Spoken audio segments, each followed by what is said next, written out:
Hi there, it's Sam from Pootles.co.uk. Thank you very much for joining me today. Today's project is part 2 of one that I started a couple of days ago where I showed you how to make the little mini milk cartons that were going to fit inside this carrier, and now I'm going to show you how to make the carrier. Super easy. Whole project uses only 5 sheets of cardstock.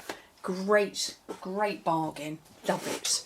So you need your Simply Scored and you need 2 pieces of card, one for the base and one to make the carrier handle, which is obviously this part that I'm gripping here. Your base measures 9 1/4 by 7 1/4 inches, which is 24 by 19 centimetres, and you score it on all 4 sides exactly the same at 1 1/2 inches, which is 4 centimetres on all 4 sides. Easy peasy. Then when you've finished scoring, we want to make a line, because actually when you take everything out, the holder, you see that there, this bottom panel doesn't come all the way to here. I didn't want to waste cardstock or anything like that. So you need to work out where the centre point is, and I've done that for you. So the centre point of your card here in the middle is 3 5/8 of an inch, which is 7.25 centimetres. So grabbing a ruler and keeping your Simply Scored, get the 3 5/8 of an inch mark and mark one side. Flip it round, and you need to do this on the back, so the opposite score line. 3 5/8 of an inch is there. So I can now join up my lines, and I know that when I've folded everything up, that's where I need to position my centre panel. So whether you use a pen or pencil, doesn't really matter. Not important, because you're going to cover it. Keeping the Simply Scored, my other piece measures 11 1/2 inches by 6 inches, which is 15 by 29 centimetres. And you score this 3 times at 3/4 of an inch, and at 5 3/4 of an inch, and at 10 3/4 of an inch. Now if you're working with 11-inch cardstock, basically score it at 3/4 of an inch on both ends and fold it in the middle. It will be a smidge shorter, be about 1/4 of an inch shorter, not a problem, doesn't matter. But you know what, I live in the UK and I use A4 card, and it is a little bit longer. I've just got my scoring tool. Right, come along and fold your score lines and burnish them. There we go, we'll do the box as well.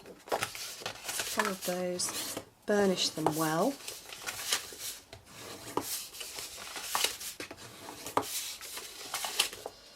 And you can see now that my line that I've drawn is going to be on the middle, in the middle even. Right, I've got some DSP. This is the new Maritime paper.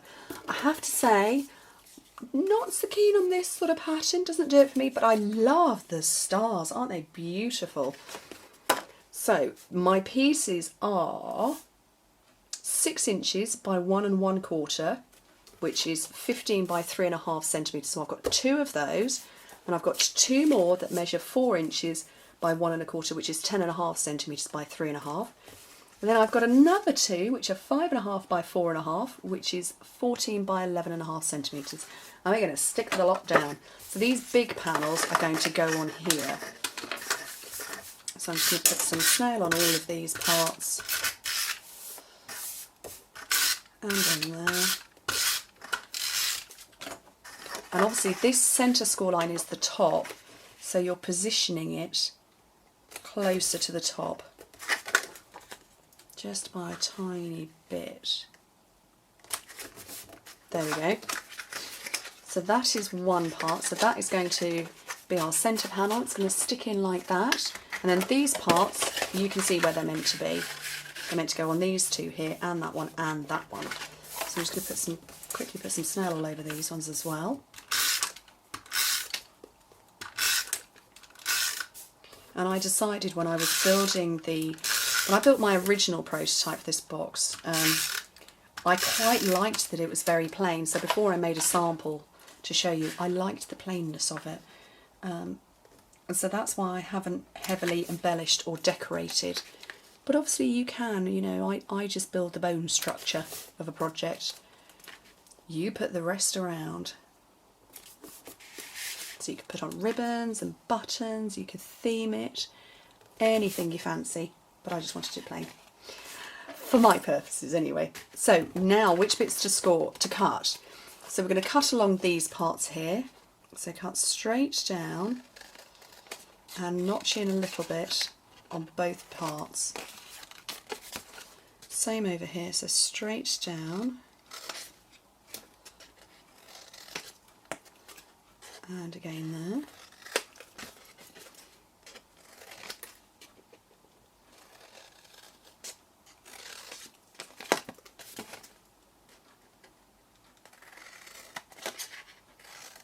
I'm going to keep going. Last one.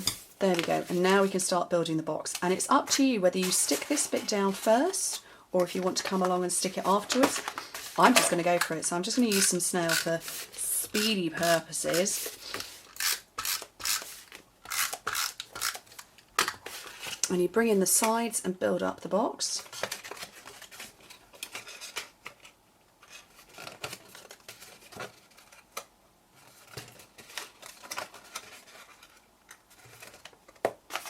And this one here, it's quite important that you stick the walls to themselves with your snail that runs out. This is really important because otherwise it tends to bow out a bit sort of that shape. So if you've stuck it down, grab your bone folder, give it a good press, it then becomes a solid piece.